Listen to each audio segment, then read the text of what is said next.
For Gregor, the transformation into a bug was an opportunity to escape the oppression of money. It gives him a chance to see the other side of things.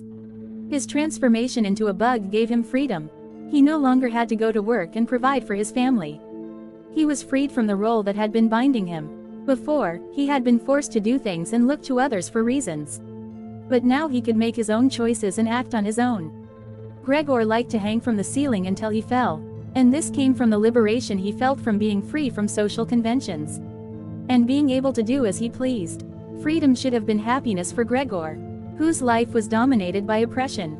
But his family and society were too harsh to ensure his happiness. His existence was a threat to those living under capitalism. Individuals who seek freedom are rarely socially idealized or positive. For those who follow the order of society and dream of success within that order, acting against it is anathema.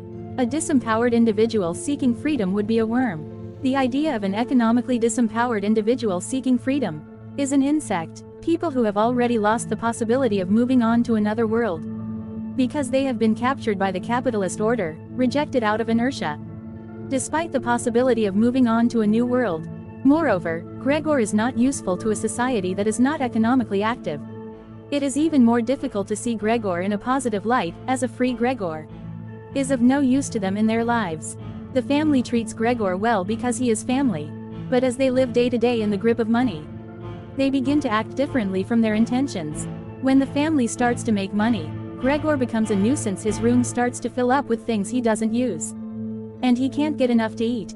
As for the younger sister, she humanizes her brother Gregor when he is not working. But when she started earning money, she began to look at Gregor from a capitalist perspective and realized that it was economically detrimental to support him. Before that, she was able to live in a big house because he brought in money. However, income has decreased, she must move. But she can't do it because of Gregor. From that moment on, she could only treat Gregor coldly. In this situation, Gregor tries to leave the room as a free individual. But his attempt only serves as a good opportunity for the family to let go of the emotional ties. He was free in the room. But the moment he goes beyond the room, he must face the harsh world. When he hears his sister's music and walks out, the tenants take advantage of the situation to compensate him. When the family is forced to make reparations, they agree that the bug is not Gregor. When a free man tries to enter society, society uses and marginalizes him. In the end, Gregor dies from a festering wound caused by the apple his father threw at him.